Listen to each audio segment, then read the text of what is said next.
Hello बच्चों, let's see this question. A plate moves normally with the speed v1 towards a horizontal jet of uniform area of cross section. The jet discharges water at the rate of volume v per second at the speed of the v2.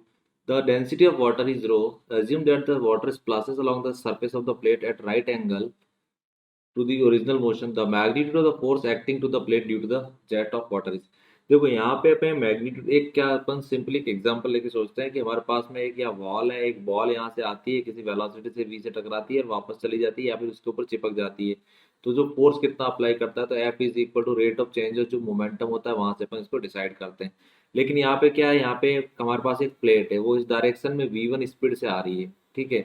और यहाँ पे एक splasher है, यानी jet लगा हुआ है ऐसा, और जेट से क्या है, पानी बाहर की तरफ आ रहा है, और जो पानी आ रहा है वो dv upon dt, rate of volume जो उसका v दे रखा है और उसकी स्पीड v1 है। तो सबसे पहले अपन क्या करते हैं, प्लेट को रेस्ट पे लाते हैं। तो प्लेट के रेस्पेक्ट में ये जो पानी है उसकी तरफ v1 प्लस v2 की स्पीड से आता हुआ दिखेगा। Speed of water towards plate with respect to plate, वो कितनी हो जाएगी, v1 प्लस v2 हो जाएगी, ठीक है। अब हमें क्या फाइंड करना है, जो मोमेंटम होता है, rate of change of momentum find करना है। p is equal to m into v करना था, हमें मास चाहिए।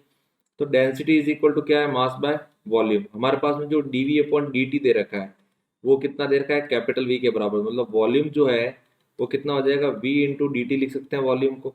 तो यहाँ से अपन मास जब लिखेंगे तो मास क्या, डेंसिटी इंटू वॉल्यूम, वॉल्यूम हो जाएगा v इंटू डी टी, ठीक है, दैट इज मल्टीप्लाई मास आ गया। तो rate of change of momentum put करना है, तो यहाँ पे dp की जगह, मास की जगह क्या आ जाएगा, rho B D T multiply velocity कितनी है, v1 प्लस v2, डिवीजन में क्या आ जाएगा, dt। तो dt से dt कैंसिल, तो फाइनली क्या बचेगा, rho into V multiply v1 plus v2। ये क्या आ जाएगा, जो फोर्स एक्ट करेगा प्लेट के ऊपर जेट की वजह से। So final answer is D. Best of luck.